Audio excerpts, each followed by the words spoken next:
Good morning my dear student. मैं हूं Zulfikar sir. Welcome करता हूं आप सभी को आज के इस वीडियो में। मेरे प्यारे विद्यार्थियों, आज हम लोग मैथ का क्लास लेंगे जिसमें बेसिक गुणा के बारे में पढ़ेंगे। गुणा को हम कई तरीके से बनाने का प्रयास करेंगे और इसका कुछ इम्पोर्टेंट फैक्ट है, पहले उसके बारे में जानेंगे, फिर गुणा का अद्भुत तरीका को भी जानेंगे। तो चंद लाइन के साथ मैं आज क्लास को स्टार्ट करने जा रहा हूँ। तुम न मानो लेकिन ये हकीकत है, तुम न मानो लेकिन ये हकीकत है, तालीम हर शख्स की ज़रूरत है। तुम न मानो तो जाके देखो किसी भी ऑफिशियल वर्क में, पता चलेगा पढ़ाई की क्या अहमियत है। अभी बचपना है बच्चों, तुम लोगों के दिलो दिमाग में आता है, बच्चा है इधर उधर घूम फिर कर रहे हैं, लेकिन एक बात याद रखना बेटा, एक बात याद रखना,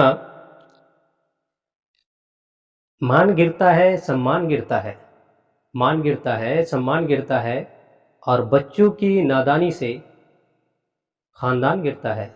तो कोई ऐसी हरकतें नहीं करना जिसकी वजह से खानदान पर आ जाए।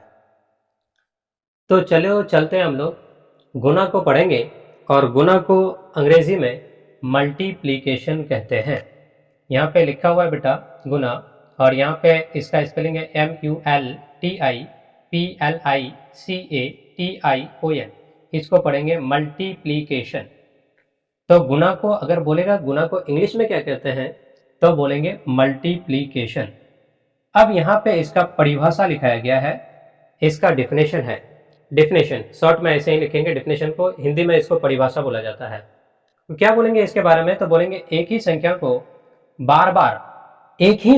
बार बार जोड़ने के संक्षिप्त रूप को गुणा कहते हैं।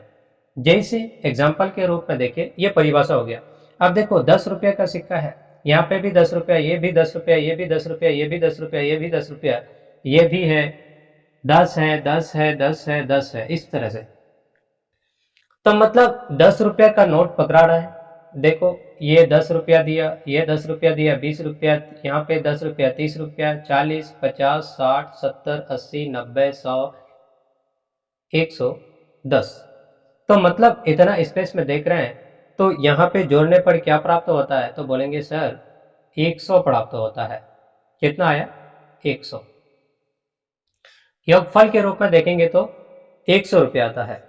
लेकिन यहाँ पे करते क्या है, मैथमेटिशियन के दिलो दिमाग में एक चीज गया कि पकड़ाने वाला तो यानी 10 रुपया ही तो पकड़ा रहा है सब कोई, पकड़ाने वाला कितना लोग है, तो बोलेंगे 11। तो अब यहाँ पे क्या किया, तो बीच में एक क्रॉस चिन्ह डाल दिया, और इसके दिलो दिमाग में गया कि चलो हम लोग जो पहाड़ा पढ़ रहे थे, बचपन में कहीं पे भी जाता है बच्चा पढ़ने के लिए, तो सबसे पहले गिनती सिखाया जाता है 1 से लेकर 100 तक, उसके बाद 1000 तक लिखने के लिए सिखाया जाता है, फिर टेबल पढ़वाते हैं, पहाड़ा पढ़वाते हैं।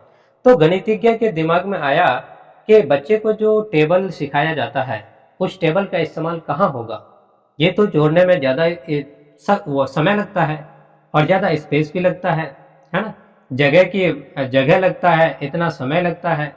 तो हम ऐसा करते हैं, जो बच्चा टेबल पढ़ाता उसी का इस्तेमाल करके कोई नया चीज़ का आविष्कार करते हैं, कोई नया चीज़ का खोज करते हैं, कुछ नया चीज़ का खोज करते हैं। और ये खोज किया टेबल पढ़ करके, तो 11 का टेबल 10 बार पढ़ा, तो पता चला कि 11 का टेबल 10 बार पढ़े तो 110 आता है, 110 आता है। सॉरी, यहाँ पे भी आपका 110 होगा, इसको जोड़ेंगे तो यहाँ पे भी आपका क्या आया, 110। तो यहीं से गुणा का खोज हो गया। अब देखिए गुणा के बारे में कुछ फैक्ट नीचे है, तो बोलेंगे गुणा चिन्ह। अब यहाँ पे आती है गुणा चिन्ह के बारे में, तो बोलेंगे गुणा चिन्ह के लिए क्रॉस, इसको क्या बोलते हैं बेटा, क्रॉस। क्रॉस का प्रयोग सर्वप्रथम ऑस्ट्रेड, नाम याद रखेंगे, इस गणितज्ञ का, मैथमेटिशियन का नाम है ऑस्ट्रेड। सबसे पहले गुणा चिन्ह के लिए क्रॉस चिन्ह का प्रयोग किसने किया था, ऑस्ट्रेड ने किया था। और कब किया था बेटा, तो बोलेंगे 1631 ईस्वी में किया था। कब किया था, 1631 ईस्वी में। कहां पे किया था, तो बोलेंगे एक ग्रंथ था, उस ग्रंथ का नाम था क्लासिक मैथमेटिका। क्लासिक मैथमेटिका में उन्होंने सबसे पहले 1631 ईस्वी में ऑस्ट्रेड साहब ने गुणा चिन्ह के लिए क्रॉस का प्रयोग किया था। अब दूसरा शख्स आते हैं, एक तो ऑस्ट्रेड के बारे में पढ़े, दूसरा गणितज्ञ है जिसका नाम है हरिओट, श्री हरिओट।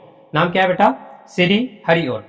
उन्होंने गुना चिन्ह के लिए गुना चिन्ह को किससे दर्शाया? तो बोलेंगे डॉट बिंदु से। देखो डॉट पॉइंट से, ये देख रहे हैं डॉट बिंदु, डॉट पॉइंट से इसको दर्शाया। किसने? श्री हरिओट ने। फिर एक गणितज्ञ और आते हैं जिसका नाम है डेकार्ट। इसका पूरा नाम है रेने डेकार्ट साहब। तो बोलेंगे फ्रेंच गणितज्ञ थे रेने डेकार्ट साहब। क्या थे? यहां था हरिओट और यह आपका रेने डेकार्ट। उन्होंने गुना के लिए किसी भी चिन्ह का प्रयोग नहीं किया। मतलब अब बोलेंगे सर ये समझ में आता है गुना के लिए ये इस तरह से किया स्टेट साहब ने। मान के चलो कि ये आपका गुना है तो दो, मतलब क्या कहते हैं, 2 गुना 3, तो 3 दूनी के 6। ये गुना चिन्ह के लिए स्टेट साहब ने क्रॉस का इस्तेमाल किया। हरिओट ने क्या किया बेटा? तो देखो हरिओट ने क्या किया, तो डॉट पॉइंट का इस्तेमाल किया। देखो यहाँ पे जैसे कि 2 है और गुना है आपका ए, तो उन्होंने बोला कि ऐसा करते हैं इसको डॉट में डाल देते हैं, या बोलेंगे ऐसा नहीं तो 2.3 ऐसे भी इस्तेमाल करेंगे। डॉट बिंदु जिसका इस्तेमाल होता है तो बोलेंगे वो हरिओट ने किया था। अब रेने डेकार्ट बोला नहीं, बिल्कुल नहीं, कुछ भी नहीं, यहाँ पे कुछ भी नहीं, केवल ए भी लिख दो और बोलेंगे कि ये आपका क्या है, तो बोलेंगे 2 या ए लिखो तो भी चलेगा। ये किसी भी चिन्ह गुना के लिए कोई भी चिन्ह नहीं डाला गया, बीच में सिर्फ ऐसे ही सटा दिया। उन्होंने एक चीज को और क्लियर किया था बाद में जाकर के, उन्होंने कहा, रेने डेकार्ट साहब ने क्या कहा था कि जब भी न्यूमेरिक वैल्यू को अगर अल्फाबेट के साथ गुना किया जाता है तो गुना चिन्ह के लिए बीच में किसी भी चिन्ह का इस्तेमाल नहीं करते हैं। ये किसने कहा था? रेने डेकार्ट साहब ने कहा था। अब देखते हैं गुना में कुछ चीजें आती है, 3 चीजों के बारे में पढ़ा जाता है। गुना में 3 चीज होता है, वो क्या क्या होता है? एक होता है बेटा गुणक। अब बोलेंगे गुणक किसे कहते हैं? तो बोलेंगे जिस संख्या से किसी संख्या को गुना किया जाता है, जिस संख्या से किसी संख्या को गुना किया जाता है उसे क्या कहते हैं? गुणक कहते हैं।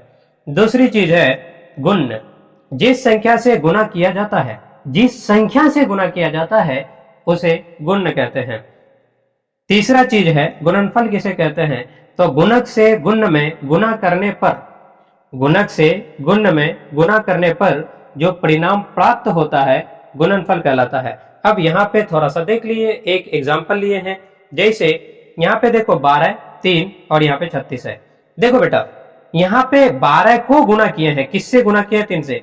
तो 12 को जिसको गुना किया जाता है, जिसको गुना किया जाता है उसको, मतलब उसको क्या कहते हैं? जिस संख्या जिसको गुना किया जाता है उसको गुण्य कहते हैं, और जिससे गुना किया जाता है उसको गुणक कहते हैं।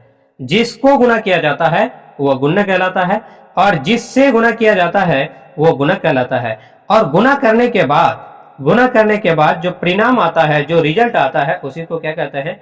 गुणनफल कहते हैं, उसी को गुणनफल कहा जाता है। अब यहाँ पे देखेंगे इसके लिए कुछ और चीजें गुना से रिलेटेड, गुना से संबंधित।